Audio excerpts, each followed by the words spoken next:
Magandang hapon po. Welcome po sa Grace Fellowship Church.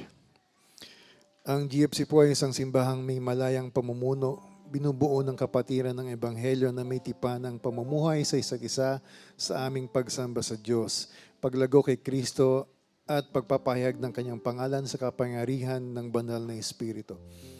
Ang kapatiran po ay pinangangalagaan ay sa wastong paghawak ng Biblia at tradisyon ng pananampalatayang ibinigay ng minsan sa lahat ng mga banal. Mababasa po ang aming statement of faith sa aming website sa gfc.com.ph.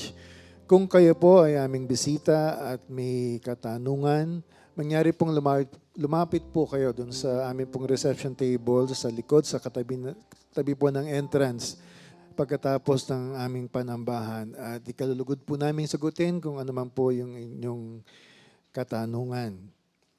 Ngayong hapon po ay si Pastor Rapi po ang ating tagapagsalita.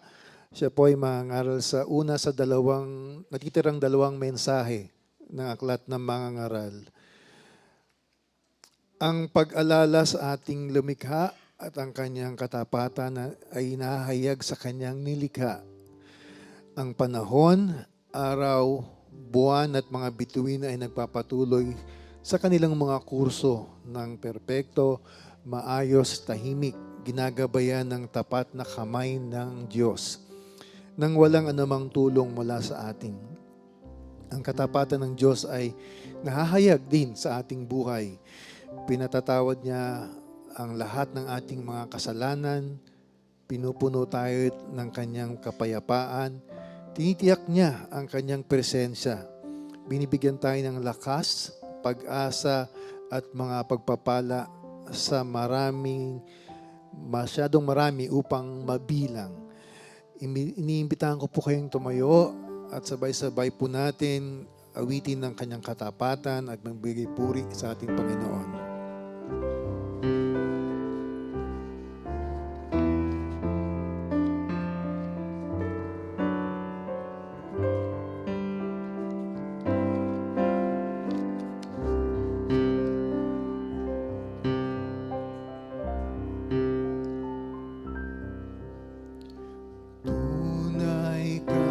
Matapat, Diyos na mitama, di nagbabago, di nag-iiba.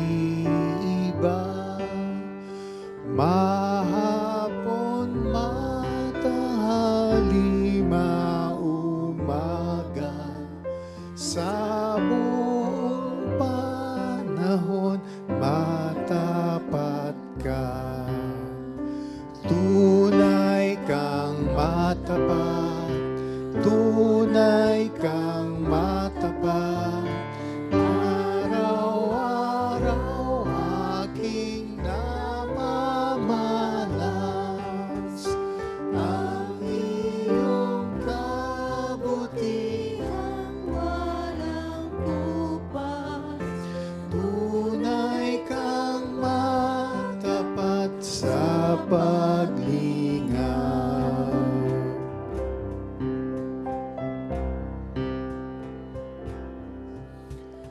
Tag-araw, tag-ulan at ang tag-ani, araw, buwan, utuwid sa gabi, nag-aawit ang langit, sumasaksi sa katapatan mo, anong laki. Tunay kang matapat,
matapat, araw-araw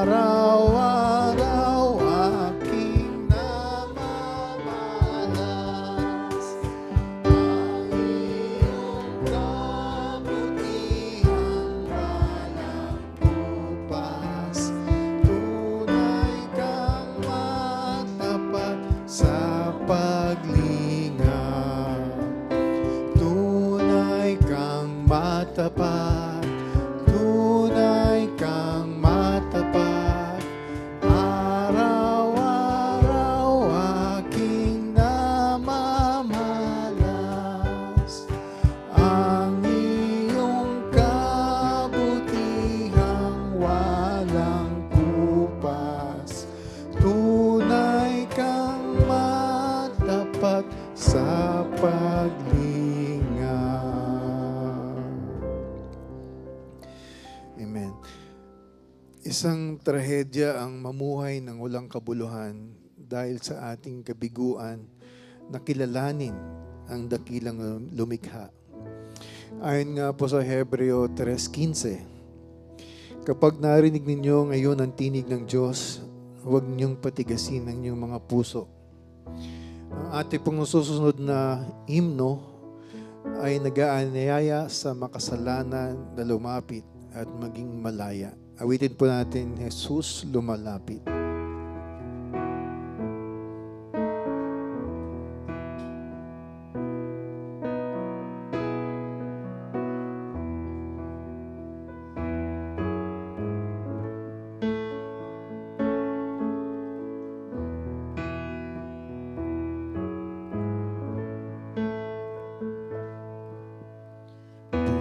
Buhat sa aking kalungkutan, Jesus, ako'y lumalapit sa iyong tuwa't kaligtasan.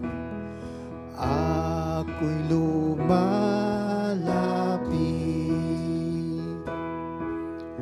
buhat sa salat karamdaman, patungo sa iyong kalusugan.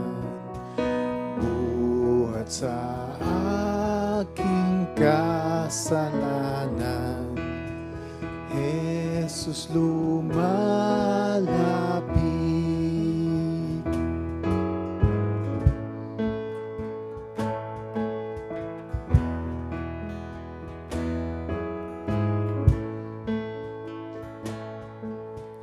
Buhat sa aking pagkalugi, Jesus, ako'y dumudulog upang sa'yo ay pakandili.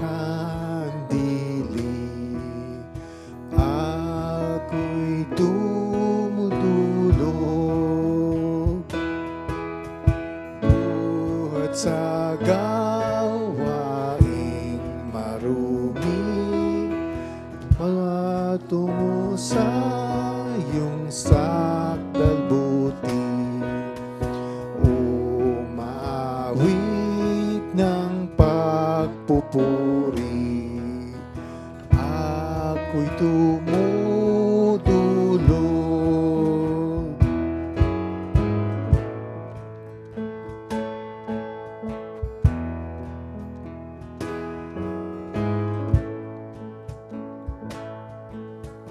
Buhat sa buhay ng ligali, lumalapit ako, Jesus, tunay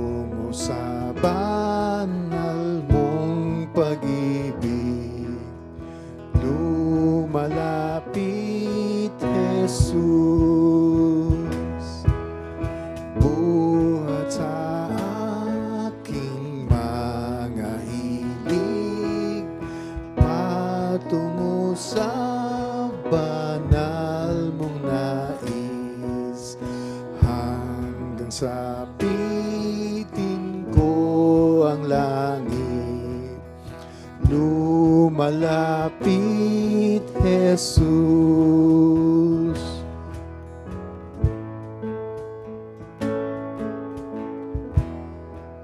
Awitin po natin ang huling talata. Buhat sa pangamba at takot, Jesus, ako'y tanggapin mo sa tahanang puspos ng lugod. Jesus, tanggapin mo. Buhat sa aking pagkalugmok, patungo sa iyong pagkukup ko, nang mamasdan kita ng lubos. Jesus, tanggapin mo.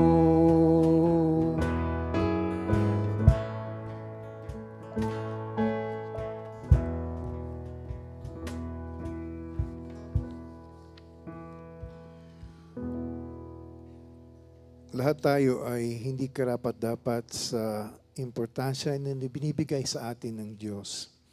Ngunit isinugo ng Diyos ang kanyang anak upang ang ating kahalagahan ay matagpuan sa isang bagay na higit na dakila kaysa sa ating sarili. Kay Kristo, hindi na tayo tumitingin sa sarili nating mga nagawa upang makahanap ng kahalagahan. Sa halip ay tumitingin tayo sa kanyang perpektong gawain para sa atin. At doon matatagpuan natin ang ating kaluluwa, ang tunay na kasiyahan sa Kanya.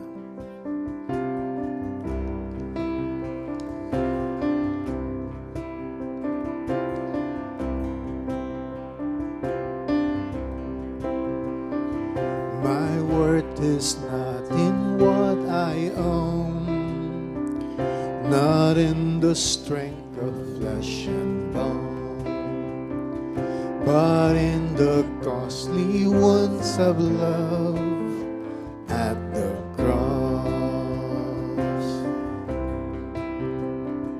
My worth is not in skill or name, in win or lose, in pride or shame, but in the blood of Christ that flowed at the cross.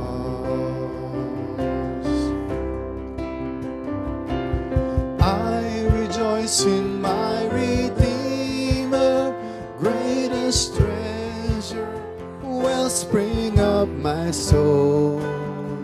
I will trust in Him, no other. My soul is satisfied in Him alone.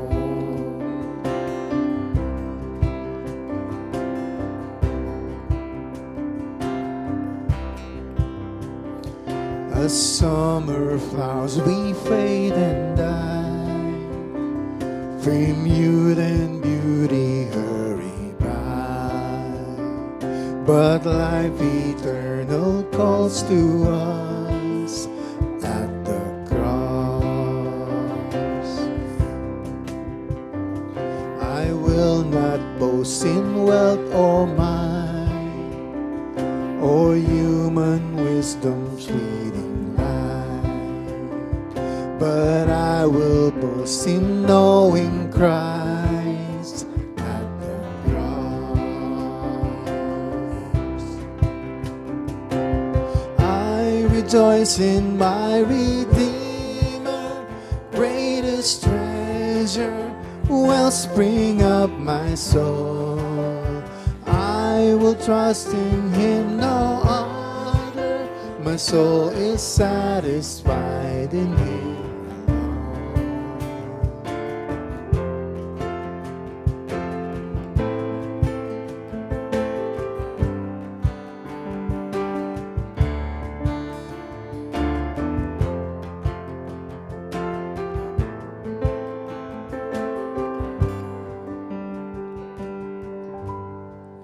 To wonders here that I confess, my worth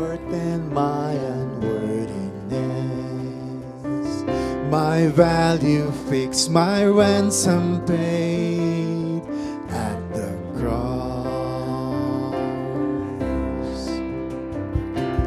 I rejoice in my Redeemer, greatest treasure, wellspring of my soul.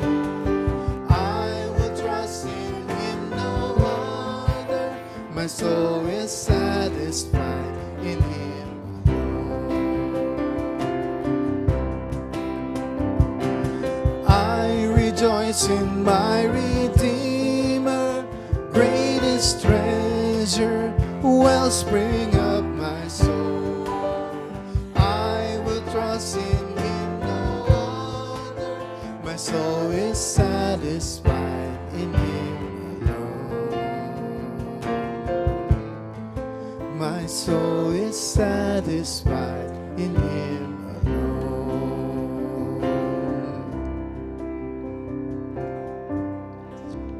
Manatili po tayong nakatayo para po sa pagbasa mula sa Biblia.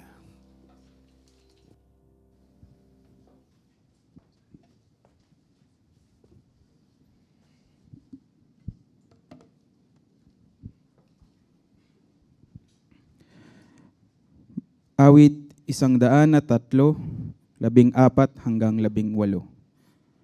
Alam niya na alabok itong ating pinagmulan, at sa alabok din naman ang ating kahahantungan. Ang buhay ng mga tao'y parang damo ang katulad, sa paraang ay lumalago na katulad ay bulaklak. Nawawalat nalalagas kapag ito'y nahanginan, nawawala na nga ito at hindi na mamamasdan.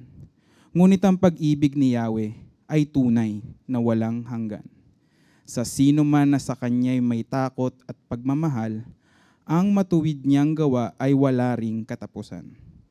At ang magtatamo nito'y ang tapat sa kasunduan at tapat na sumusunod sa Kanya sa bigay na kautusan. Awit 103, 14 hanggang 18. Maaari na po tayong maupo para sa panalangin.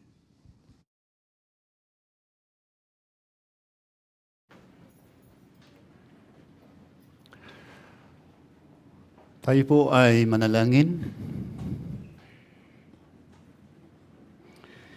Sa Diyos na napakasagana ng awa, sa Diyos na napakadakila ng Kanyang pag-ibig, sa Diyos na napakasagana ng kagandahang loob, ang iyong simbahan ay nagpupuri, sumasamba at nagpapaabot ng pasasalamat sa iyo sa mga oras na ito, Panginoon.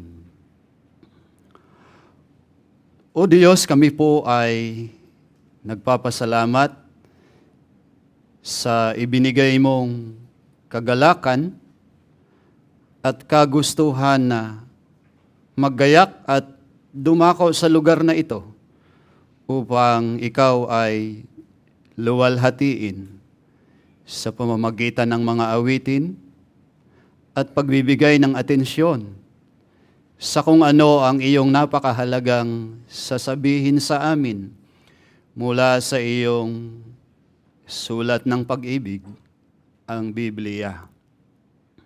Nagpapasalamat po kami, Panginoon, sa iyong proteksyon, sa iyong probisyon, at maging sa iyong pagtatanggol sa amin laban sa mga pakana ng kaaway, sapagkat hindi niya nais na kami ay lalong mapalapit sa Diyos, hindi niya nais na mangyari ang kalooban ng Diyos sa aming buhay.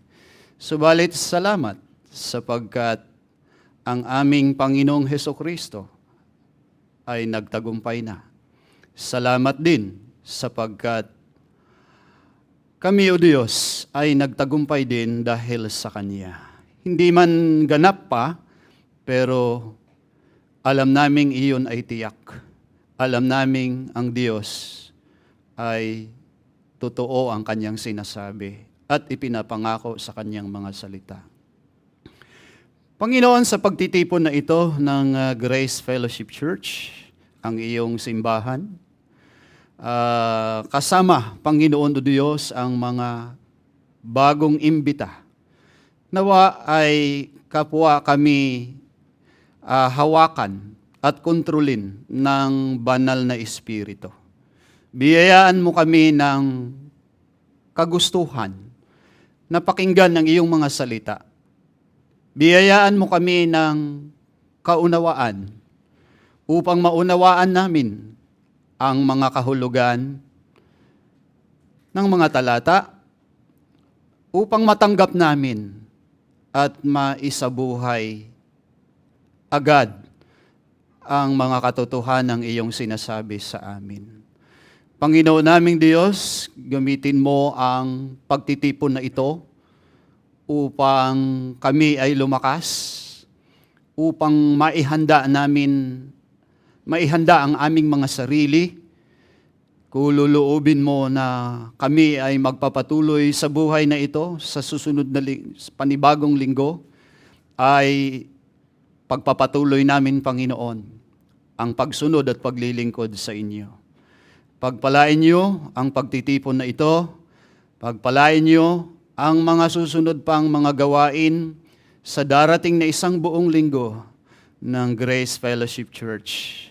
Panginoon, maraming salamat muli sa pagtitipon na ito.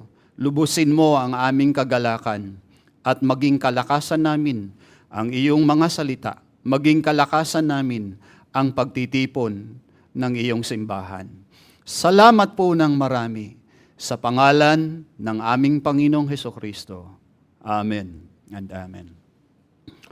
Bilang paggalang po sa salita ng Diyos, tayo pong lahat ay tumayo.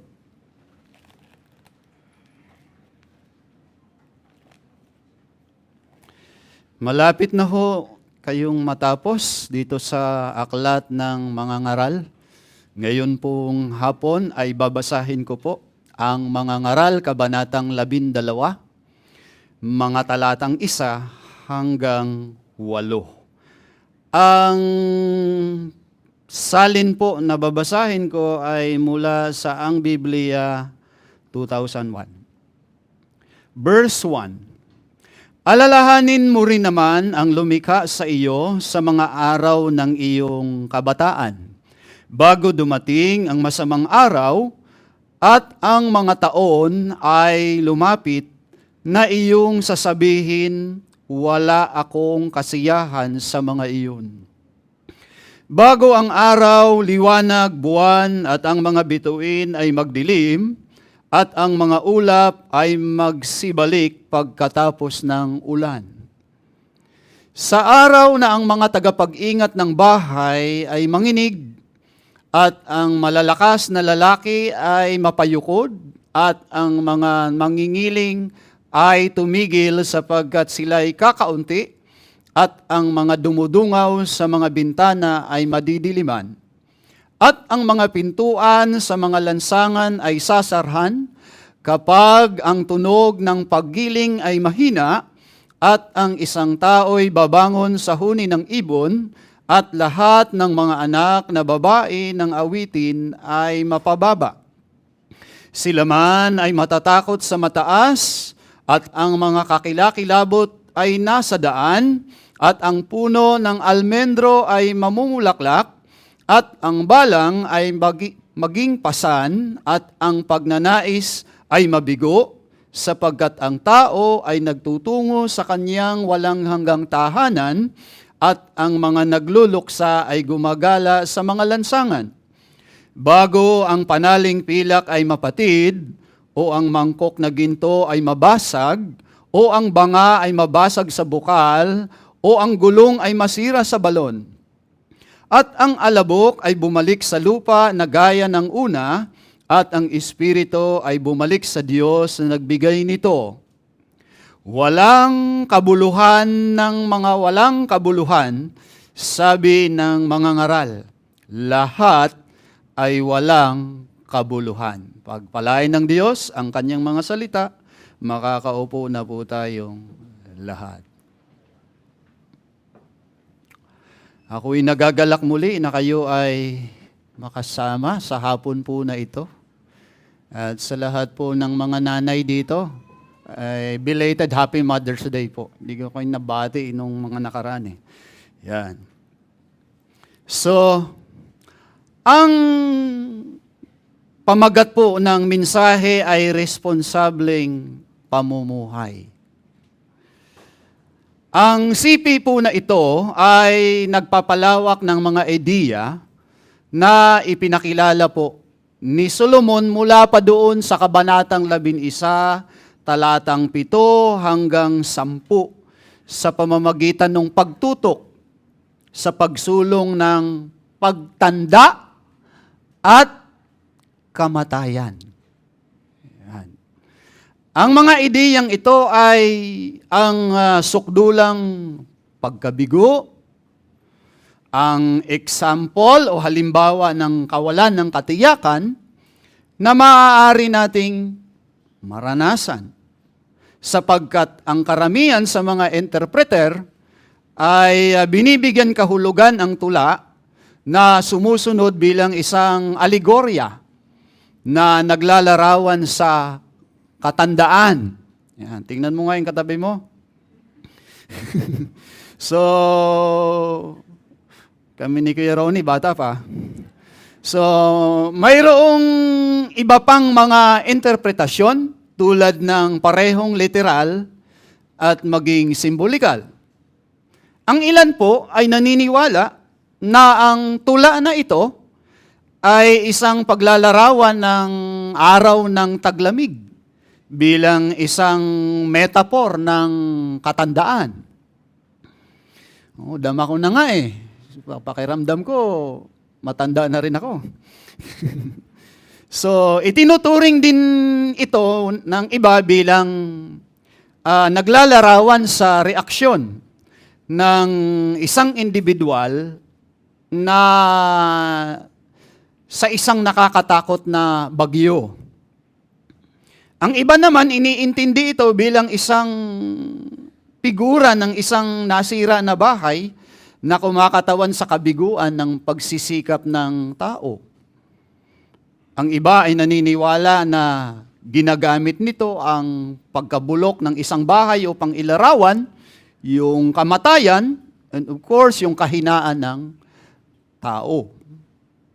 Ang talagang critical na issue ay ang kalikasan ng wika sa verses 2 to 6. Talaga bang symbolical lang ba ito na naglalarawan sa realidad ng katandaan sa ilalim ng iba't ibang metapora? O tama ba itong alegoriko upang ang bawat detalye sa paglalarawan ay may inilipat na kahulugan? O ito ba ay pinaghalong parehong alegorya na makikita lamang doon sa verses 3 hanggang 4a? Karamihan po sa mga conservative na interpreter, mas na sinasang-ayunan ko rin, yun yung sarili kong posisyon, ay naroroon sa metaphorical, sa pag-unawa sa seksyong ito, literal. So mga kapatid, bago tayo pumalawig sa mensahe na ito, mainam na maitanong natin sa ating sarili ngayon. Ito po yung tanong. Para saan nga ba natin ibinubuhos ang taglay nating kalakasan? Para nga ba saan? Talaga bang sinusulit natin ito upang magtayo ng pundasyon na makapagpapatibay sa atin kapag ang ating katawan ay magsimula ng panawan ng lakas? Ano ang sasandalan mo? O sasabihin ko ba kung sino ang tiyak na masasandalan mo? Pangalawa, bumubuo ka ba ngayon ng isang buhay na tinukoy lamang sa pamamagitan ng pansamantalang pisikal na anyo o pinangangalagaan mo ba ang isang kaluluwa na lumalampas sa pisikal na pagkabulok? Kasi talagang sasapit tayo sa punto ng buhay natin na manginginig na yung ating mga kamay. Asan ba si Ma'am Wilma na dito ba? Darating tayo doon. Yung nahihirapan ka ng uminom ng kape. Kasi natatapon. Darating ang araw, lalaylay na ang ating mga balikat. Ngayon, tuwid pa eh. Manlalabo yung ating paningin. Siguro, kaya pang isustain ng EO Optical ngayon yan. Pero hindi ko alam kung hanggang kailan. Matatanggal yung mga ngipin. Minsan di ka na makakarinig. Mahina na ang pandinig. Takot ka nang umakyat sa mataas na lugar. Ikatlo, ano nga ba ang mangyayari kapag dumating na ang panahon na naputol na ang panaling pilak? Ang ibig kong sabihin ay kapag yung makinarya ng buhay ng tao sa wakas ay huminto sa paggana at ang hininga ay bumalik sa tunay na lumikha nito. May kasiguraduhan ka na bang talaga? Pakitapik naman yung katabi mo. Sigurado ka na ba?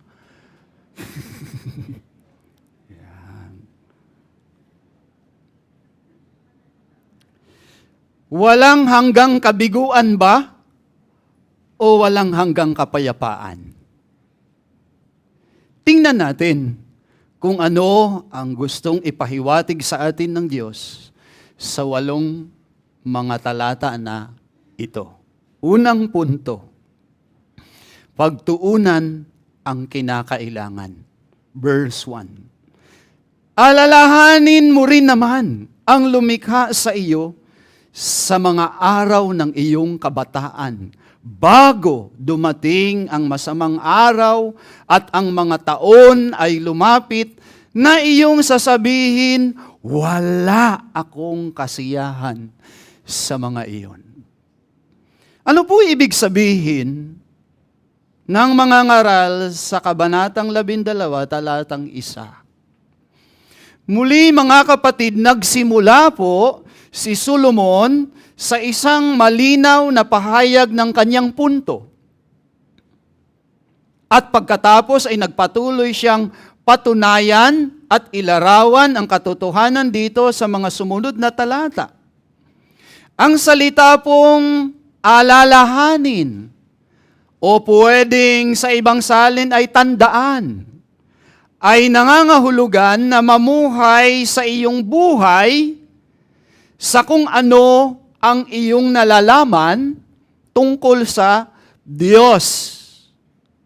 Sang-ayon sa malinaw na pananaw, hindi lamang basta na sumagi sa iyong isipan na mayroong Diyos. Mayroong Diyos. Mayroong Diyos. Hindi yun yung pinakaidinidiin po dito.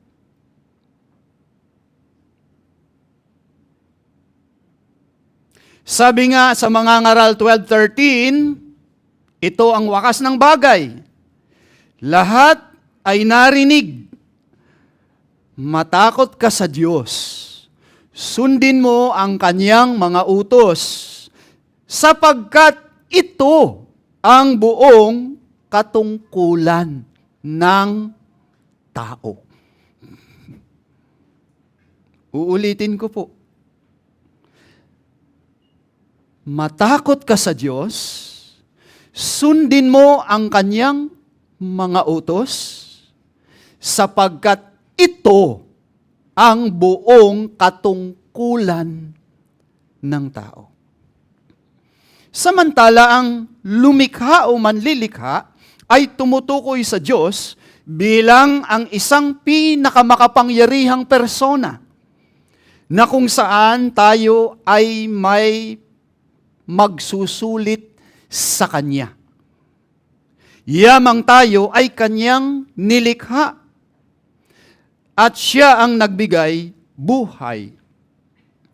Genesis chapter 2 verse 7, at nilalang ng Panginoong Diyos ang tao mula sa alabok ng lupa at hiningahan ang mga butas ng kanyang ilong ng hininga ng buhay at ang tao ay naging buhay na kaluluwa. Yun namang mga salitang masamang araw ay ang mga araw na tumutukoy sa pagtanda at kamatayan ng tao. Sinasabi nga ng mga ngaral, Kabanatang 11, talatang 10, ilayo mo ang kabalisahan sa iyong isipan at alisin mo ang kirot sa iyong katawan sapagkat ang kabataan at ang bukang liwayway ng buhay ay walang kabuluhan.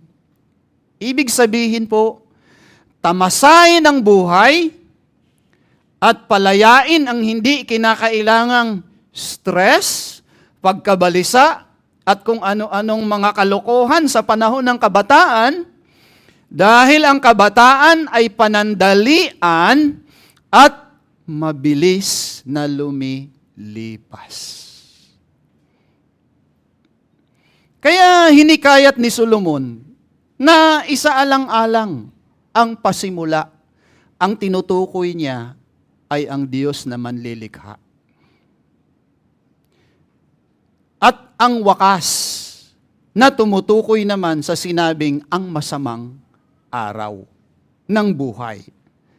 Ngayon po, dahil sa katotohanang walang anumang bagay sa ilalim ng araw ang makapagbibigay kasiyahan sa puso ng tao, sabi ni Solomon, bumalik ka sa Diyos.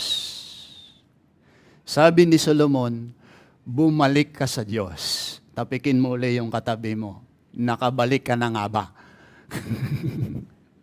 Baka nandito ka pero wala ka.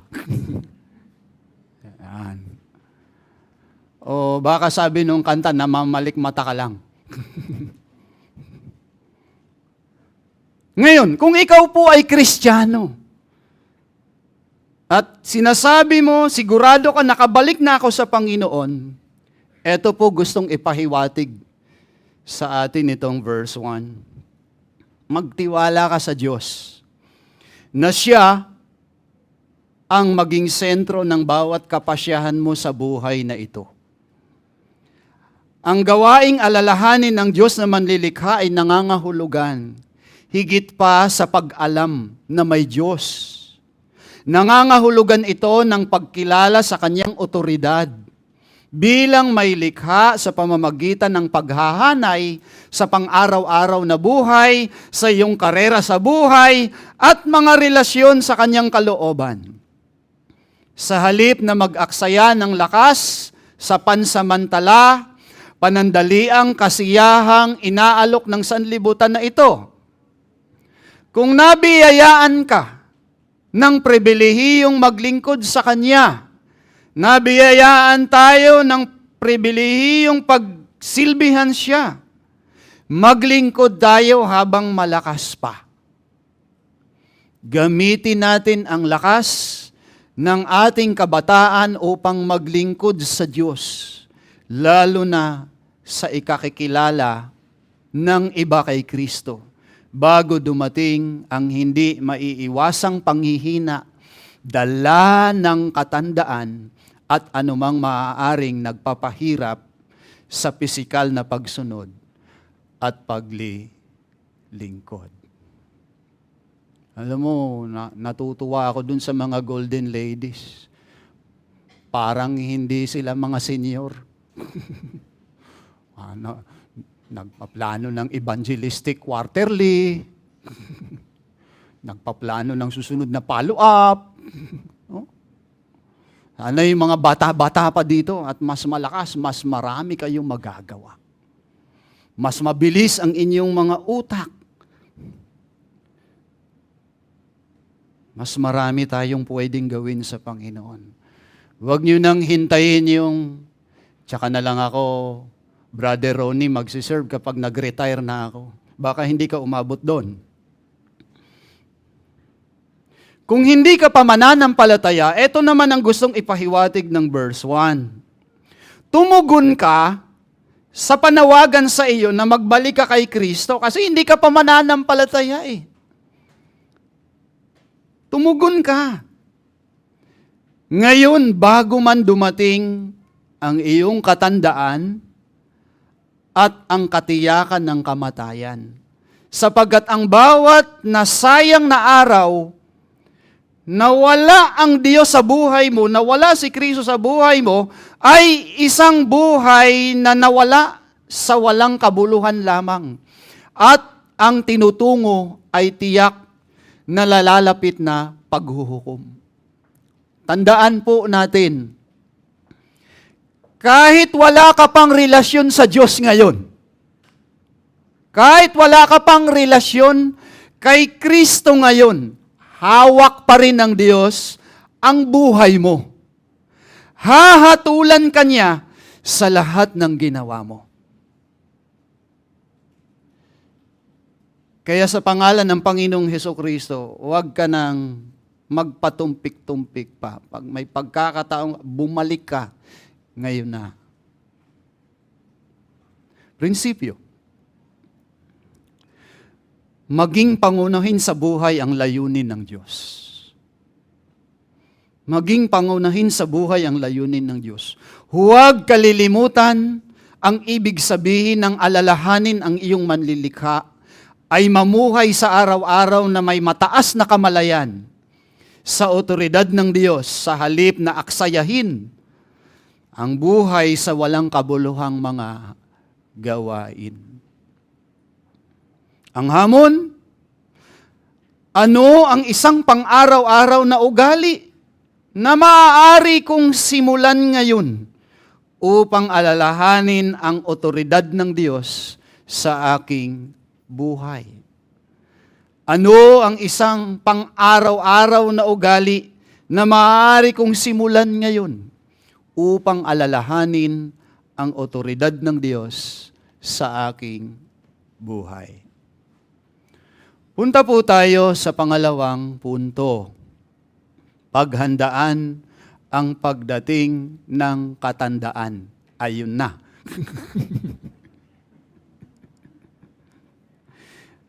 Pastor, meron akong Ayala, Loyola. May SSS ako. Meron pa akong Pag-ibig. May life insurance ako. Ready na ako. Maganda yon. Pero yung kaluluwa natin. So bago ang araw, liwanag, buwan at ang mga bituin ay magdilim at ang mga ulap ay magsibalik pagkatapos ng ulan, sa araw na ang mga tagapag-ingat ng bahay ay manginig at ang malalakas na lalaki ay mapayukod at ang mga manggigiling ay tumigil sapagkat sila'y kakaunti at ang mga dumudungaw sa mga bintana ay madidiliman at ang mga pintuan sa mga lansangan ay sasarahan kapag ang tunog ng paggiling ay mahina at ang isang tao ay babangon sa huni ng ibon at lahat ng mga anak na babae ay awitin ay mapababa. Sila man ay matatakot sa mataas at ang mga kakilakilabot ay nasa daan at ang puno ng almendro ay mamumulaklak at ang balang ay maging pasan at ang pagnanais ay mabigo sapagkat ang tao ay nagtutungo sa kanyang walang hanggang tahanan at ang mga nagluluksa ay gumagala sa mga lansangan. So ang mga talatang 2, no?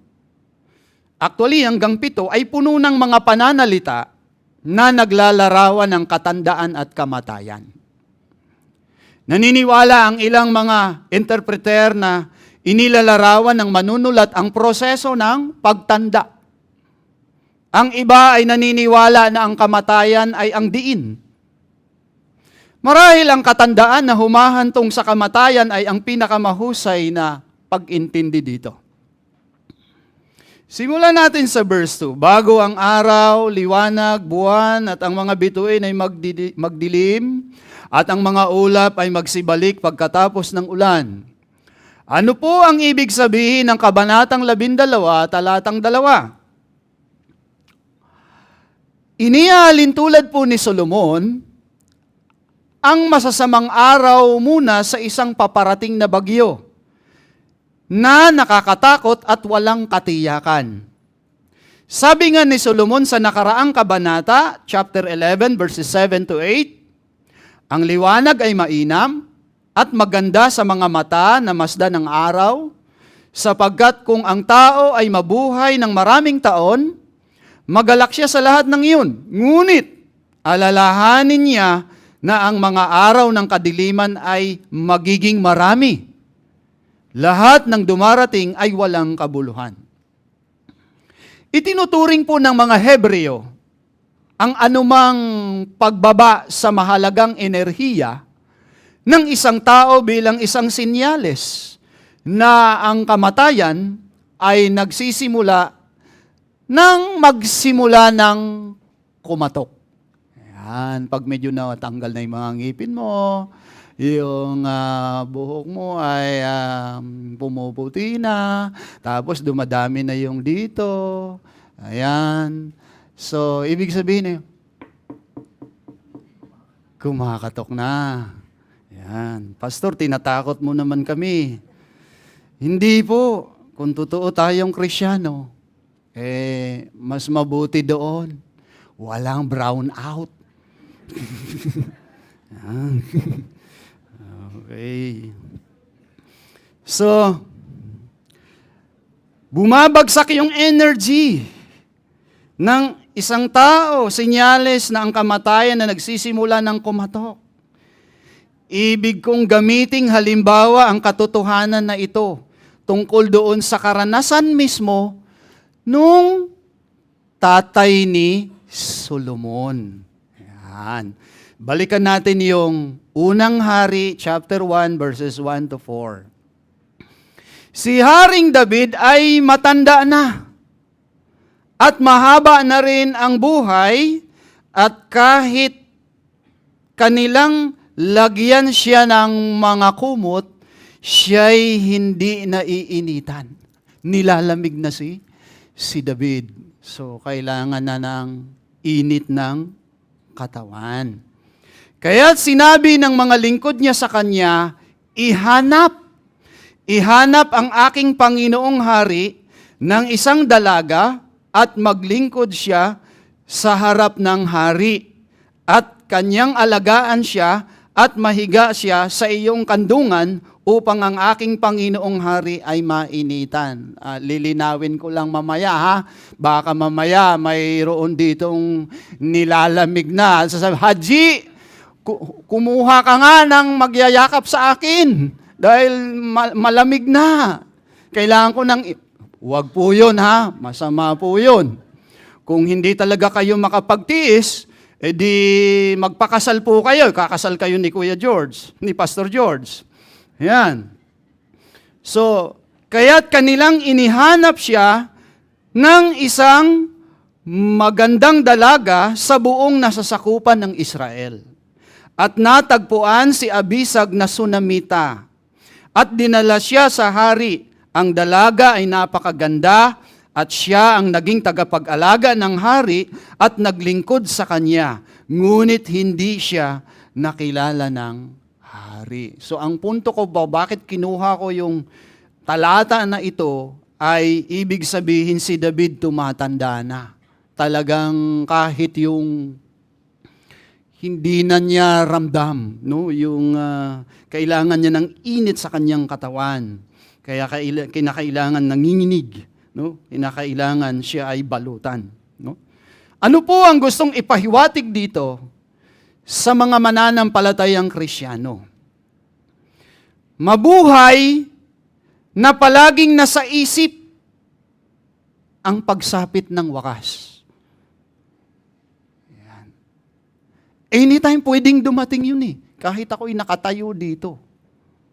Pag gusto ng Diyos iuwi na ako, pwedeng mangyari yun. Bahala ka na, Ate Linda, dyan sa asawa ko.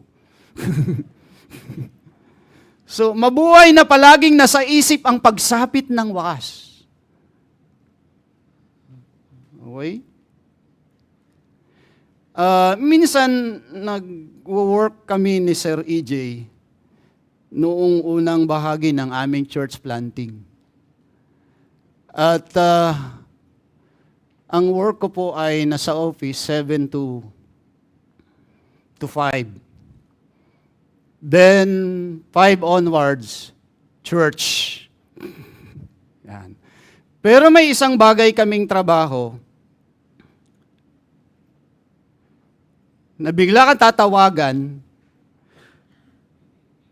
pumunta ka sa Davao, pumunta ka sa Iloilo, pumunta ka sa Jensan, magturo ka.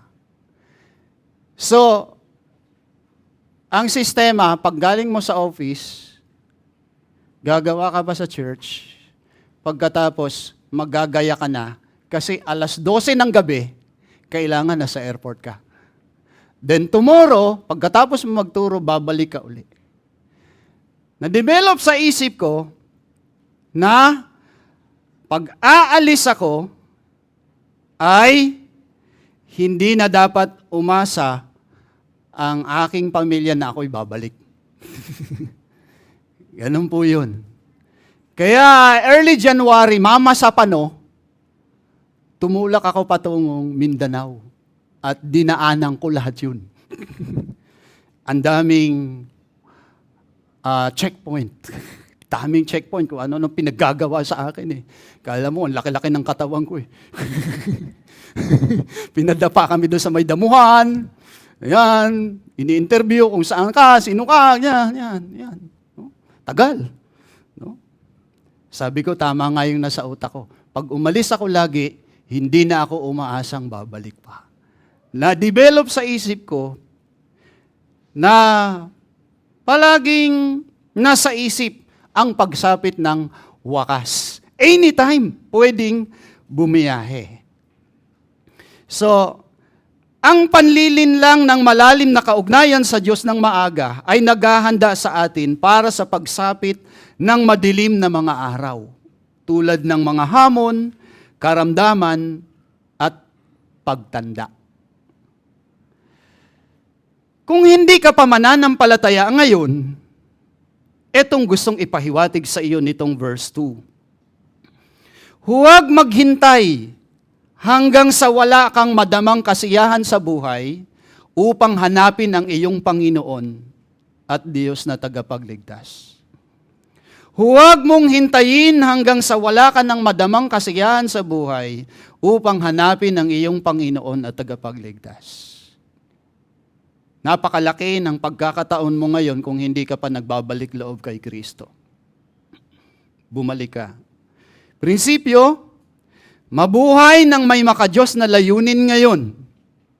Dahil ang buhay ay pansamantala at ang lakas ay kumukupas. Yan.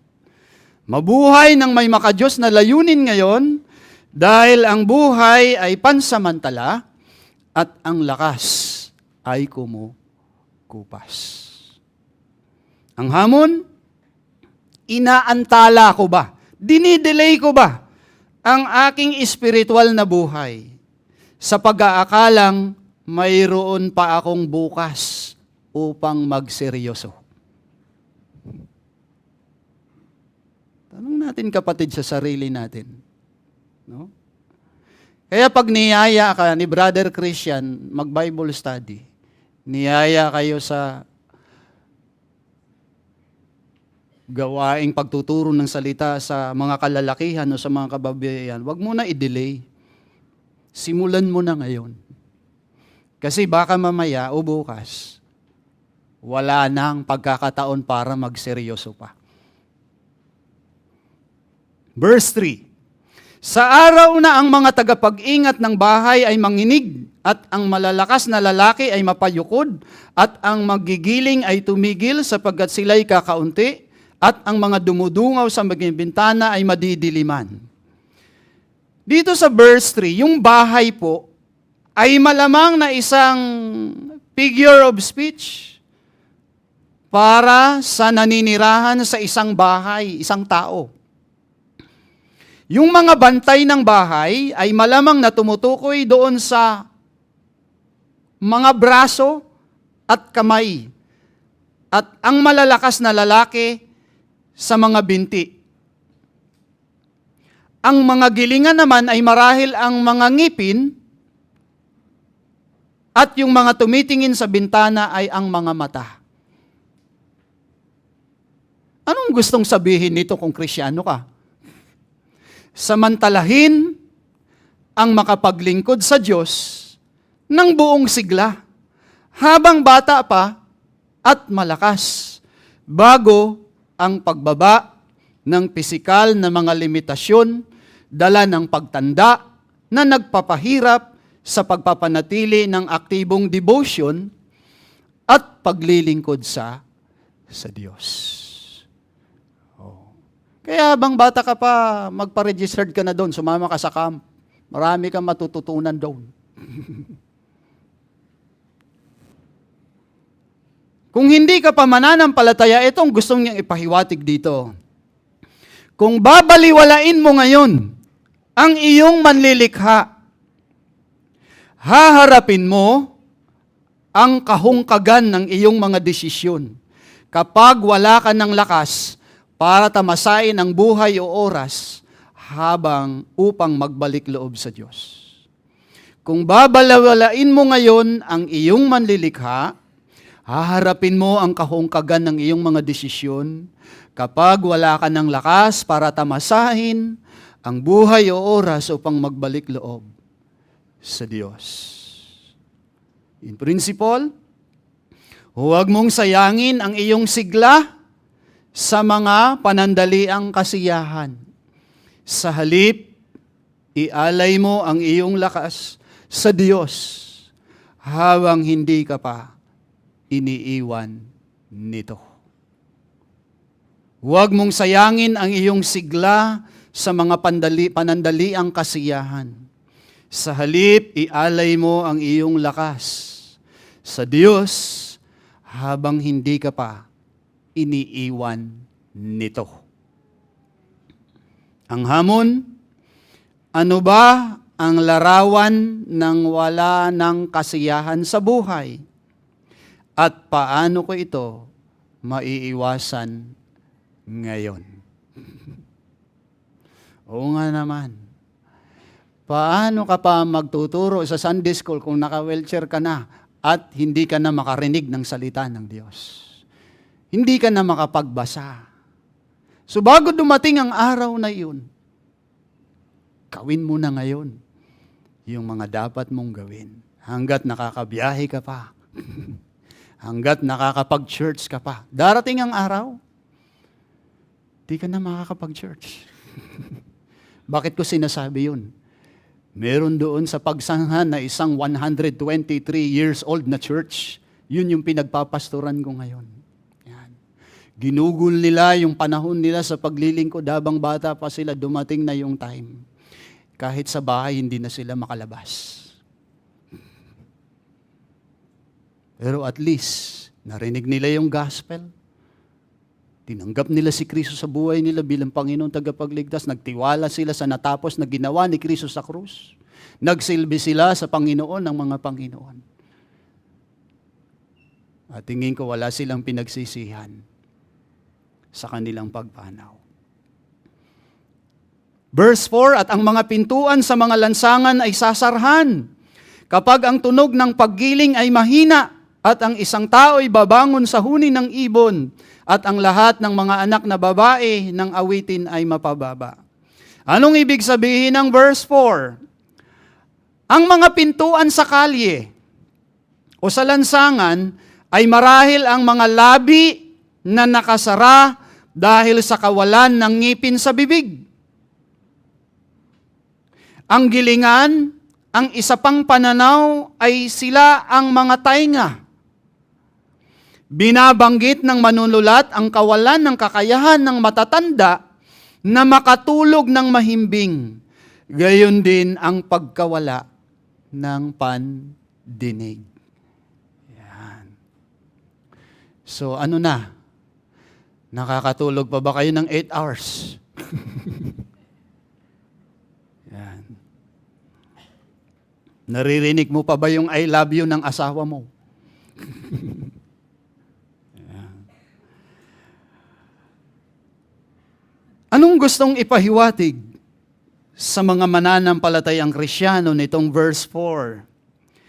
Italaga ang iyong pinakamalakas na taon sa Diyos bago maglaho ang iyong pisikal na lakas.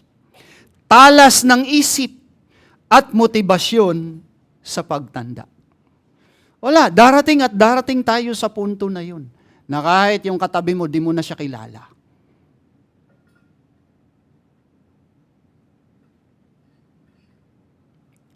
Binanggit din ng manunulat ang kawalan ng kakayahan ng matanda. Italaga ang iyong pinakamalakas na taon sa Diyos bago maglaho ang pisikal na lakas. Talas ng isip at motibasyon sa pagtanda. Tandaan, sa likod ng pagtanda ay may napakabuting layunin ang Diyos. Kaya ang mga Kristiyano, hindi sila nalulungkot na tumanda. Kasi naiintindihan natin kahit sa pagtanda, may purpose ang Diyos. Dapat nating tingnan ang pagtanda hindi bilang isang trahedya. Sa halip ay bilang isang tugon upang lumipat mula sa makalupang pagpupunyagi tungo sa paghahanda para sa iyong walang hanggang tahanan. Dito, tahanan mo. After 20 years, i-renovate mo eh. Tahanan mo sa langit. Walang renovation down.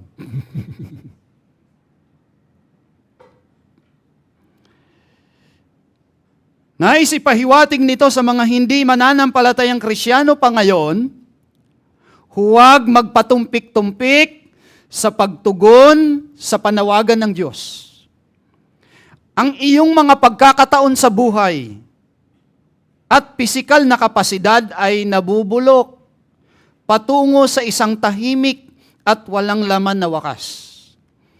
Alalahanin ang iyong lumikha bago maglaho ang iyong mga kasiyahan at ang iyong mga pandama ay mabibigo at harapin mo ang biglaang kadiliman ng kamatayan at paghatol. Wala namang kamatayan na nagpapaalam eh.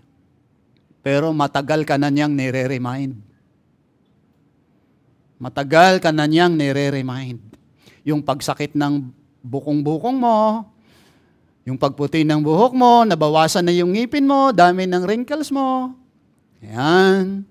Ito ay nagpapaala-ala. Pauwi ka na. Pauwi na tayo. Doon sa ating walang hanggang tahanan. Mas mataas pa sa 72 floor mong condominium. Sa langit yun eh. Prinsipyo, yakapin ang kawalang hanggan, hindi ang walang kabuluhan. Yakapin ang kawalang hanggan, hindi ang walang kabuluhan. Embrace the eternity. Tumutok sa walang hanggang mga prioridad ng Diyos sa iyong buhay kaysa sa panandaliang kasiyahan sa lupa na nagtatapos sa pagkabigo. Ang hamon, ang aking pang-araw-araw na gawain ba ay nagpapakita ng isang kamalayan na ang aking oras sa mundo ay limitado na. Yan. Ulitin ko po. Yung bang aking pang-araw-araw na mga ginagawa ay nagpapakita ba ng isang kamalayan na ang oras ko sa mundo limitado na?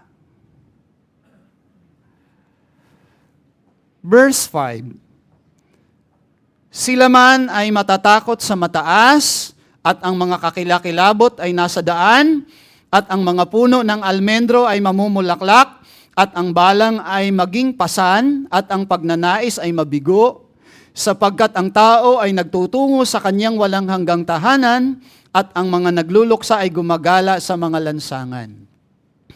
Ano po ang nais sabihin ng chapter 12 verse 5?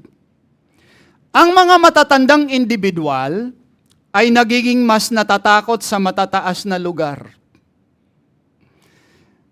Kahit sa traffic. At maging sa paglalakbay. Yan. Mama, sama ka namin sa Bura. Wag na. Dito na lang ako. Ayaw na. Ang punong almendras ay namumulaklak na puti tulad ng buhok ng isang matandang tao. Tawag noon ay uban. Yan. Wala kami noon. Sorry kayo. At ang buhok kung minsan ay nalalagas habang siya ay tumatanda, tulad ng bulaklak na puting almendras. Tulad ng puno ng almendras na nalalagas ang mga puting bulaklak nito. So ang isang matanda ay hindi gaanong masigla sa kanyang mga galaw. Maliwanag. No? Kailangan ng pampasigla? Very. Okay? So, again mga kapatid, ang teksto ay dapat basahin at ang salitang nabigo, ang pagnanais, ay nagbibigay ng parehong kahulugan. Ibig sabihin, ang lahat ng pagnanasa ay namamatay. Yun naman pong madilim na bahay ng tao, sa halip na walang hanggang tahanan ay isang pagtukoy sa libingan, the Sheol. Yan. Ano po gustong sabihin nito sa mga Kristiyano? Ito po ay isang panawagan na magtapos ng tama kay Kristo. Okay, eto na tayo. Nagsimula tayo ng tama kay Kristo. Na nakahabol kahit papaano. Tapusin natin ng tama sa Panginoong Hesukristo. Sa pamamagitan ng pagsisimulang mamuhay para sa Kanya ng maaga. Nais ipahiwatig sa mga hindi pa mananampalataya ng verse 5, ang buhay ay panandalian at ang pagtanda, kamatayan ay nagdudulot ng hindi maiiwasang kahinaan. Huwag mong hintayin na ang iyong lakas ay mabibigo at ang pagnanasa ay maglaho. Hanapin mo ang Diyos habang kaya mo pa. Actually, matagal ka nang hinahanap ng Diyos. Pero ikaw, tumugon ka ba? Sana tumugon ka. Sapagkat umuusad ka na ngayon na lumilipat patungo sa isang walang hanggang tahanan o sa libingan tungo sa paghuhukom. So again, saan patungo ang iyong direksyon? Patungo ba ang lahat ng ito sa walang hanggang tahanan na inihanda ng Diyos sa langit? O ito ba, ang direksyong tinatahak mo ay patungo sa impyerno? Yun lang naman yun. Walang purgatorio.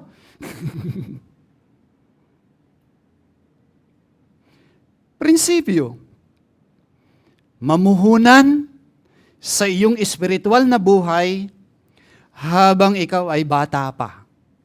Dahil ang pisikal na lakas ay pansamantala at ang kamatayan ay tiyak. Mamuhunan sa iyong espiritual na buhay habang ikaw ay bata pa.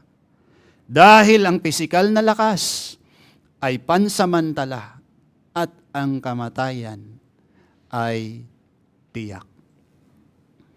Hamon, namumuhunan ba ako sa mga bagay na mahalaga sa aking buhay sa walang hanggang tahanan? Saan tayo nag-i-invest sa buhay na ito? Patungo ba sa eternity yan? Ikaw nakakaalam niyan. Punta tayo sa point number 3. Paghandaan ng pagdating ng kamatayan. Ayan. Patungo na doon. Kanina, paghandaan ng pagtanda.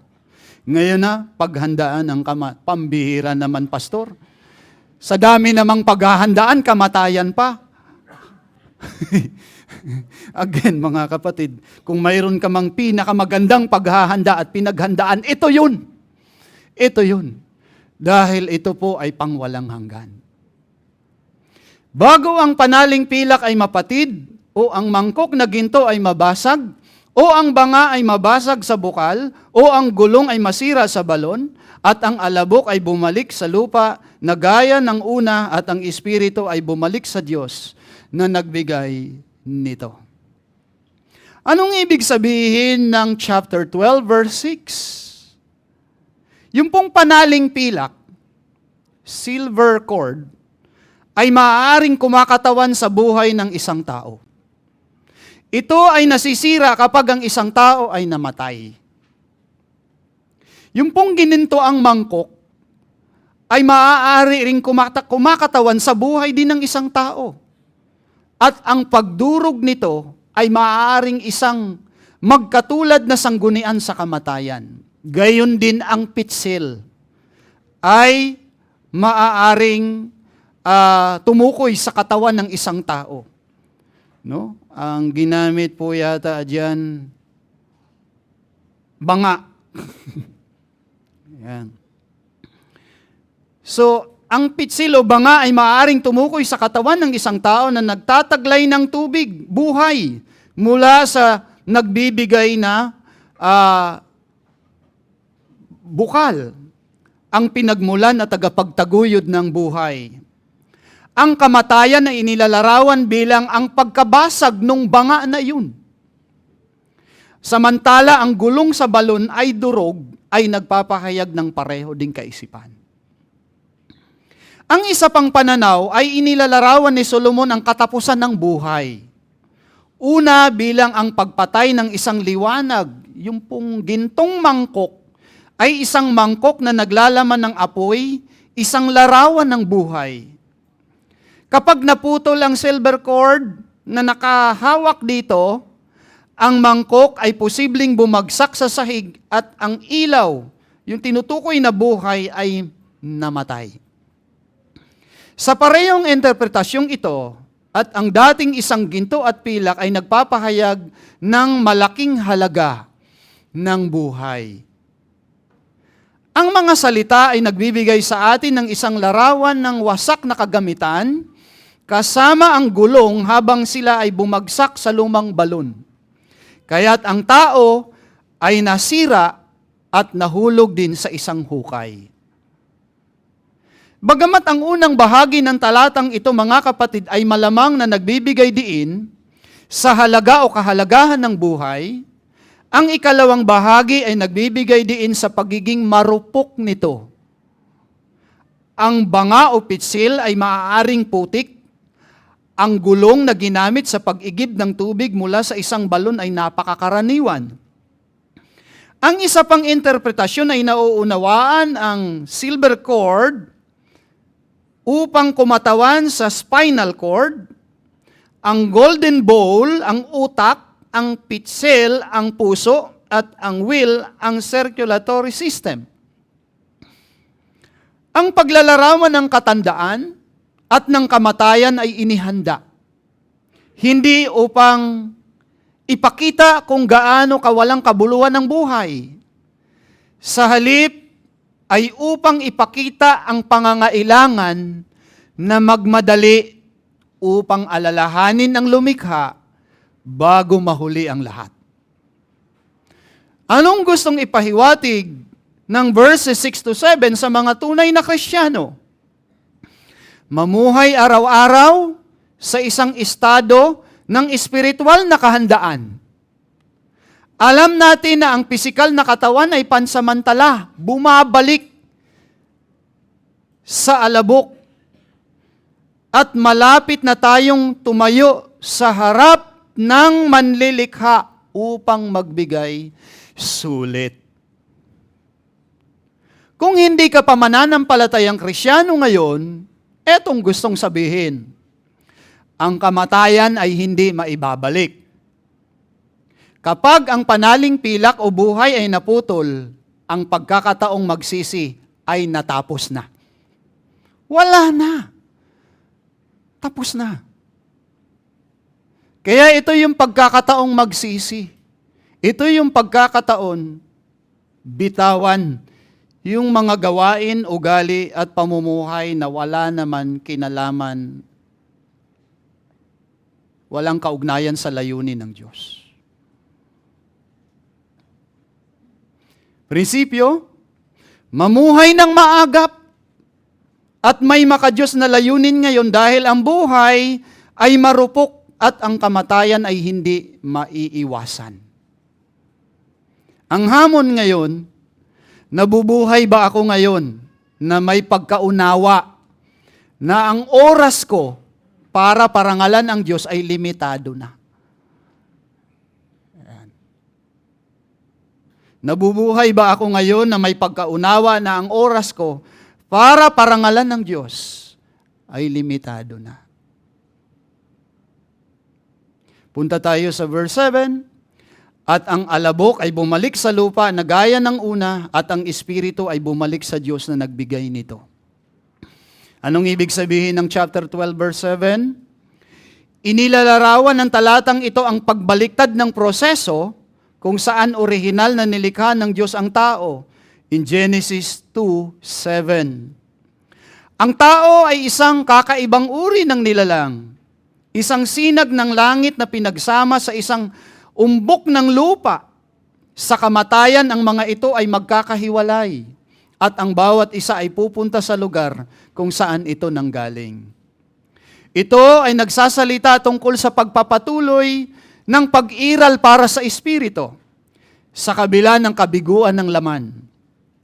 Ang kamalayan sa katotohanan po na ito, mga kapatid, ay nagsasalita sa kahalagahan ng pagkilala sa walang hanggang kahalagahan ng lahat ng aktibidad sa pamagitan ng wastong pananaw at kaugnayan sa Diyos. Ang gayong kamalayan ay likas, tulad ng sinabi sa mga ngaral, chapter 3, verse 11. Ginawa niya ang bawat bagay na maganda sa kapanahunan niyon. Inilagay rin niya ang walang hanggan sa isipan ng tao. Gayunmay, hindi niya malalaman ang ginawa ng Diyos mula sa pasimula hanggang wakas. Kung tayo po ay makikinig lamang at kumakatawan sa isang kahangahangang kaibahan sa naturalistikong tungkol sa anumang bagay na maaaring ipagmalaki sa ilalim ng araw. Pinapahiwatig nito sa mga Kristiyano ngayon dahil ang katawan ay babalik sa alabok, ang tuon ay dapat sa espiritual na paglago sa halip na puro makasanlibutan na hangarin. Dahil ang katawan ay babalik sa alabok, dapat ang focus natin ay sa espiritual na paglago sa halip na puro makasanlibutan ang ating hangarin. Sa mga hindi pa mananampalataya, ito ang mensahe. Ang iyong buhay ay pansamantala. Ngunit ang iyong pananagutan ay walang hanggan. Ang kamatayan ay hindi maiiwasan. At kaagad sa pagkamatay, ang iyong espiritu ay babalik sa Diyos. Hindi para sa muling pagsasama-sama, kundi para sa paghatol. Huwag sayangin ang iyong buhay. Maghanda upang matugunan ang iyong lumikha habang may hininga ka pa. Sa prinsipyo, mamuhay na ang palaging nasa isip at naisin ay pangwalang hanggan. Dahil ang buhay pansamantala at ang pananagutan sa Diyos ay hindi maiiwasan. hindi matatakasan. Ang hamon, yamang ang lahat ng makalupang gawain ay nagtatapos sa alabok. Anong pangmatagalang espiritual na pamana ang iyong iiwan? Anong legacy? Okay? Punta tayo sa point number 4. Ang paunang conclusion ng mga ngaral. Walang kabuluhan ng mga walang kabuluhan, sabi ng mga ngaral lahat ay walang kabuluhan. Sa conclusion, at bilang pagtatapos ng isang inklusyo, inulit po ni Solomon ang original niyang thesis in verse 8, and of course from chapter 1, verse 2. At ang kanyang payo sa pananaw ng mga katotohanan ng buhay in verses 13 to 14. Sa pagitan ng pahayag na ito, inilagay niya ang kanyang pinagmumula ng otoridad para sa pagsulat ng kung anong mayroon tayo dito sa mga ngaral, no? In verses 9 to 12. Dahil dito, kinuha ng ilang mga komentarista ang versikulo 8 bilang dulo ng katawan ng body nitong Ecclesiastes o mga ngaral at isinaalang-alang ang versikulo 9 hanggang 14 bilang kanyang epilogue. So maraming traditional na Hudyo na interpreter ang nag-aakala na si Solomon pa rin ang nagsasalita dito. Ngunit ang ilan ay nag-aakala na ito ay mga editor sa huli at ang huli ay karaniwang opinyon ng mga makabagong kritiko. So ang pangunahing dahilan ng opinyon na ito ay ang paggamit ng ikatlong panauhan o third person, ang mga ngaral. Sa mga talatang ito, gayon din ang pagkakilala sa aklat ng chapter 1 verse 1 sa kaibahan sa unang tao na ginamit sa body ng aklat na ito. Anong ibig sabihin ng verse 8? Etong mga ngaral, chapter 12, verse 8, na nagsasaad na walang kabuluhan ng mga walang kabuluhan, ang lahat ay walang kabuluhan, ay nagsisilbing pangwakas na konklusyon ng eksperimento ni Solomon, na kung saan ay itinatampok na ang lahat ng gawain, tagumpay at kasiyahan ng tao ay panandalian, walang laman at walang kabuluhan kapag hinahangad ito na hiwalay sa Diyos.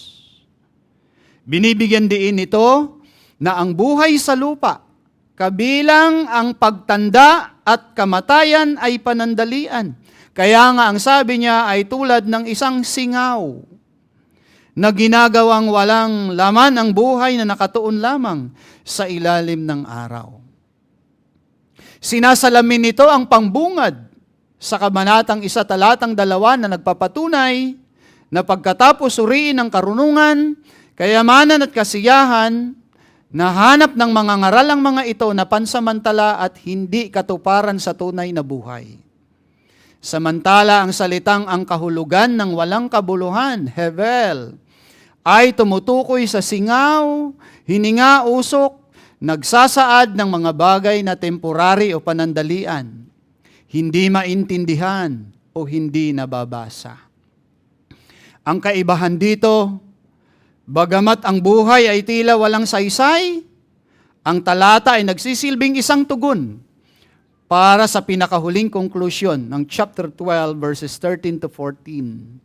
Ang tunay na layunin ay matatagpuan sa pagkatakot sa Diyos at pagsunod sa Kanyang mga utos. Sa kabuuan, ang pariralang lahat ay walang kabuluhan ay nagpapakita na walang makalupang pagsisikap, gaano man kalaki, ang makakapagdulot ng pangmatagalang kasiyahan ng walang pagtuon sa Diyos. Ito ang gusto niyang sabihin sa mga Kristiyano. Huwag ipagpaliban ang paglilingkod sa Diyos. Ipagkatiwala mo ang iyong lakas sa Kanya ngayon, sa halip na mag-alay ng mga tira-tira mo na lang. Tira-tira mo na lamang sa bandang huli ng iyong buhay. Wala na eh. Eto na lang. Babaling na ako sa Panginoon. Wag kapatid. Wag yung tira-tira mong buhay. Wag yung tira-tira mong oras. Pwede naman ngayon. Simulan mo. Hirap, pastor, conflict sa schedule. Pag gusto, may paraan. Pag ayaw, daming dahilan. Sige ka. Hihintayin mo ba na malumpo ka bago mo hanapin ang Panginoon? Hintayin mo ba na magkaloko-loko ang buhay mo uli bago ka maging committed sa Panginoon? Huwag naman. Pwede ngayon. Pwede ngayon. Pahiwatig sa mga hindi pa mananampalatayang Kristiyano. Ang bawat tagumpay at kasiyahang iniimbak mo ngayon, iniipon mo ngayon, ay maglalaho sa kamatayan. Kahit ilang milyon pa yung diniposito mong time deposit mo diyan sa BDO. Pag dumating na ang kamatayan, you can find ways.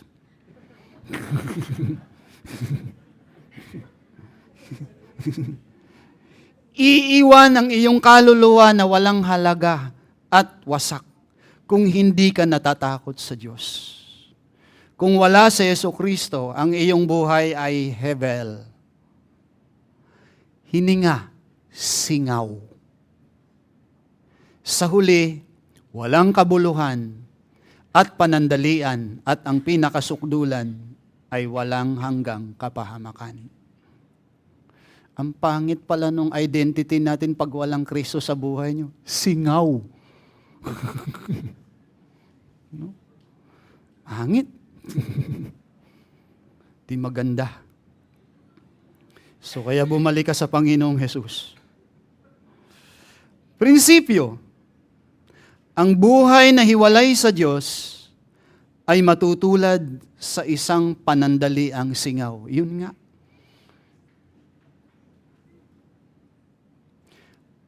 Hamon. Binubuo ko ba ang aking buhay sa mga panandaliang bagay, parang usok lang, kaysa sa pangmatagalang katotohanan? Sa aking pagtatapos, aktibong kilalanin at paglingkuran ng iyong manlilikha habang bata ka pa, bago dumating ang mga limitasyon ng katandaan. Ang buhay ay panandalian at pansamantala, mga kapatid, na inilalarawan bilang isang singaw o hininga, vanity, na mabilis na lumilipas. Huwag mo nang hintayin na dumating ang iyong mahirap na araw para hanapin mo pa ang Diyos. Dahil ang mga panahong iyon ay nagdudulot ng kawalang kasiyahan at nababawasan ang kanya kakayahang masiyahan ka pa sa buhay hanggang bumalik na ang iyong katawan sa alabok at magbigay sulit ang immaterial mong katauhan sa harapan ng Diyos. Again, mga kapatid, muli kong naalala yung isang matandang kanta. Ang sabi niya alam ni Ate Tepani siguro ito. Sabi niya sa Tagalog, at kung ang araw mo ay lumipas na, makuha mo pa kayang siya ay pagdingkuran? Kailan pa kaya maglilingkod sa Diyos? Kung hindi ngayon, kailan pa? Magandang hapon at nawa sulitin natin yung lakas natin. Habang malakas pa tayo, magsilbi tayo sa Panginoon. Yung hindi pa nakakabalik sa Panginoon, baka ito na yung oras mo. Bumalik ka sa Kanya. Kasi di natin alam kung anong susunod na mangyayari sa mga susunod na oras. God bless at maraming salamat po.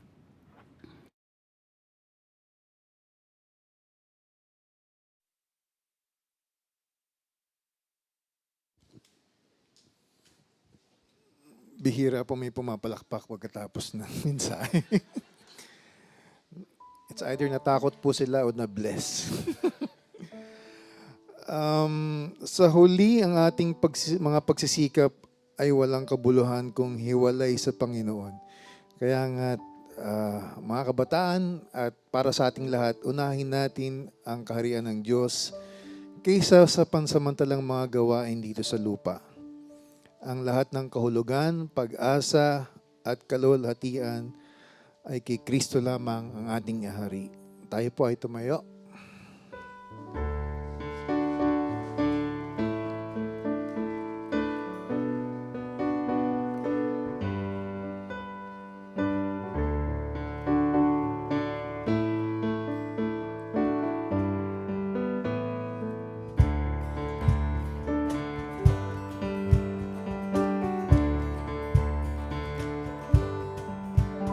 Kung ang gawa naming lahat ay mawalang saysay, kung di ang Diyos ang magtayo, lahat ay walang bisa. Sa nagmamapuri sa bukas, amang buhay, isang hamog na naglalaho sa bukang liwayway. Walhati kay Kristong Hari, walhati kay Kristo, ang paghahari't pamumuno niya ay awitin.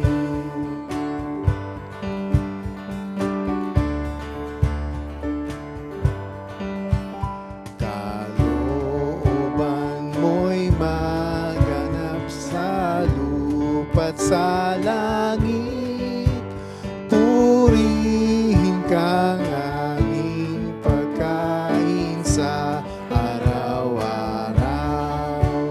Sana uuhaw ay sapat ang tubig ng buhay. Lumapit ka at tumino, ito'y walang bayad. Luwalhati kay Kristong Hari, luwalhati kay Kristo, sang paghahari't pamumuno niya ay awitin.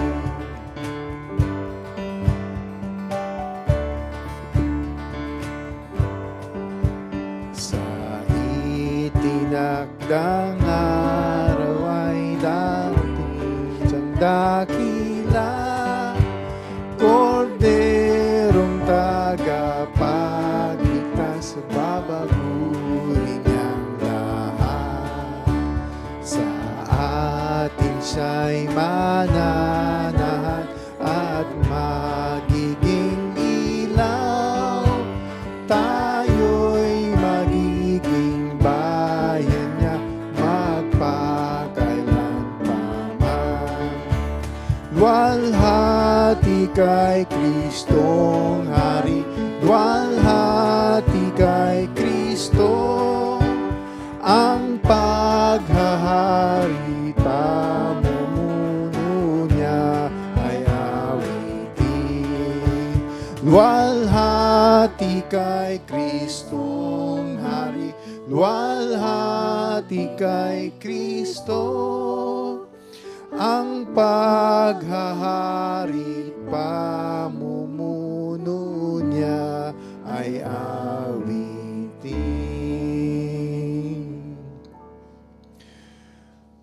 We have some announcements sa Tagalog po kapag gusto may paraan. PDF 242 Bible Study po sa darating na Webes, May 21, ikapito ng gabi. Dito po gaganapin sa GFC Center. Pagpapatuloy po ang pag-aaral sa aklat ng Genesis Origins. Samahan niyo po kami. Ito po ikapitong session. At sa mga kababaihan po na golden, 50 po yung golden, pero pwedeng hindi 50 kahit kung mukhang senior naman. Hindi, joke lang po. Inaanyahan po namin ang lahat ng Golden Ladies na dumalo sa Biyernes, May 22, ika-isa ng hapon, 1 p.m. po. Dito rin po sa GFC Center. At sa mga kalalakihan po, Men of the Word, darating na Sabado, Session 3 po, Like Jesus, ang ating pong series. Like Jesus in His Submission, May 23, Saturday, 8 a.m. hanggang alas 12 ng tanghali. Dito po rin sa GFC Center. Bukas po ito sa lahat ng kalalakihan, kaya inanyayahan po namin kayong imbitahan at i-register ang inyong kaibigan, kapamilya. At gaya po ng nakasanayan, nakasulat po dito. Hinihiling din po namin sa mga asawang babae na markahan ang petsang ito at patulugin si Mr. ng maaga ng Biyernes at gisingin sila alas 8. Dito na po. At lastly, meron pa po dalawa. Members meeting June 7, 3:30 ng hapon. Kung kayo po ay member na Assembly at Right Hand of Fellowship, naiyahan po namin lahat ng members na dumalo. Mahalaga po ang inyong pakikibahagi, ang inyong pag-attend. At panghuli po, parenting seminar. Alam niyo ba na ang paraan ng ating pag-aaruga at pagdidisiplina sa ating mga anak ngayon ay maaring humubog sa kanilang pananaw tungkol sa Diyos, otoridad at pag-ibig sa hinaharap. Gaya po ng ating napakinggang mensahe kanina. Mahubog po ang ating mga anak na maglingkod at gamitin ang kanilang kabataan para sa Panginoon. Matuto po tayo, attend po tayo sa Parenting Roadmap sa June 26 to 27. 2 araw po. Bukas po ito sa lahat ng mga magulang at kahit wala pa po kayong anak, pwede po rin po kung kayo ay nangangalaga ng mga bata, guardians, pwede rin po. Ang pagpapatala po ay sa presyo, ito po, nakalagay dito, 1,250 per person, bawat isa. Kasama na rin po dito ang pagkain at material. Mag-register na po tayo dahil limitado lamang po ang slots. Meron pong QR code sa likod kung pwede po niyong scan para mapag-register. Ito po si Pastor Rafi para po sa benediction.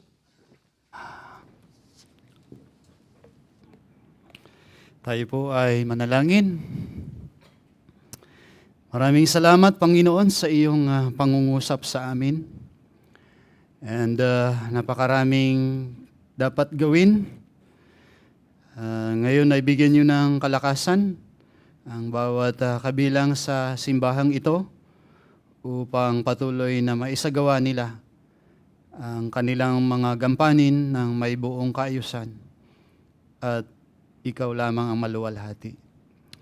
Sa pag-uwi, Panginoon, ng aking mga kapatid ay inyo silang pakaingatan sa daan. At yung iba pang may mga gawain pa pagkatapos nito dito sa simbahan, ay sila'y bigyan mo pa ng iba yung kalakasan. Ipinagkakatiwala namin sa iyo ang isang buong linggo na naman na aming paglalakbay sa buhay na ito. Alam naming walang madali, pero sapat na malaman naming sufisyente si Kristo sa buhay namin. Pagpalain ka nawa ng Panginoon at ingatan ka, paliwanagin nawa ng Panginoon ang kanyang mukha sa iyo at mahabag sa iyo, ilingap nawa ng Panginoon ang kanyang mukha sa iyo at bigyan ka ng kapayapaan.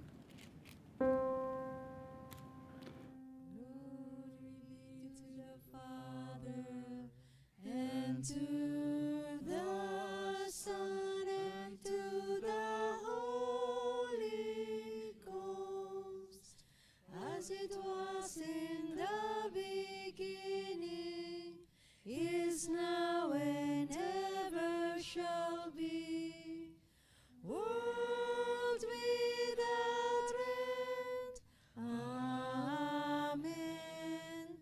Amen. Magandang hapon at maraming salamat po.